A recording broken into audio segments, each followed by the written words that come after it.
अस्सलाम वालेकुम नाज़रीन, वाजिब परवीन आपकी खिदमत में हाजिर है। मिर्गी के ख़तरनाक दौरे को ख़त्म करने के लिए आज मैं आपको बेहतरीन नुस्खा बताऊंगी। जिन लोगों को मिर्गी का दौरा पड़ता है वो मेरा नुस्खा इस्तेमाल करेंगे। और मिर्गी का जब दौरा पड़ता है तो ये अचानक दौरा पड़ता है। मरीज़ गिरकर बेहोश हो जाता है, इसका चेहरा पीला पड़ जाता है और मुंह से झाग निकलती है। ज़बान दांतों के दरमियान आकर कट जाती है। बाज़ लोगों की आंखों के डेले घूमते हैं। बाज़ मरतबा पेशाब और पखाना गैर इरादी तौर पर निकल जाता है। ये दौरे कम या ज़्यादा वक्फे से वाक़या होते हैं। अब आपने क्या करना है कि अकर करा इस्तेमाल करना है। अकर करा आप देख सकते हैं, ये आपको पंसार की दुकान से अकर करा मिलेगा। इसका बारीक पाउडर बना लें, 50 ग्राम लेकर आएँ और इसका पाउडर बना लें।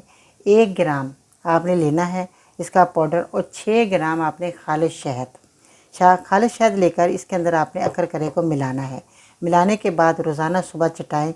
ये पाउडर जब दौरा शुरू होते वक्त देखें कि मरीज़ को दौरा पड़ना शुरू हो गया तो उस वक्त ये आप सुंघा भी सकते हैं, क्योंकि उस वक्त तो मरीज़ खा नहीं सकेगा। तो आपने मरीज़ को ये सुंघा देना है। इससे भी दौरे में कमी आएगी और मरीज़ ठीक होना शुरू हो जाएगा।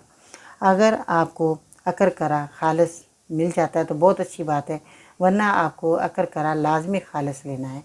खालिस होना बहुत ज़रूरी है जब ये दवाई बनेगी। तो क्योंकि इसका जो है 2 नंबर का इशू भी आ रहा है, इसलिए आपने असली अकर करा ही लेना है।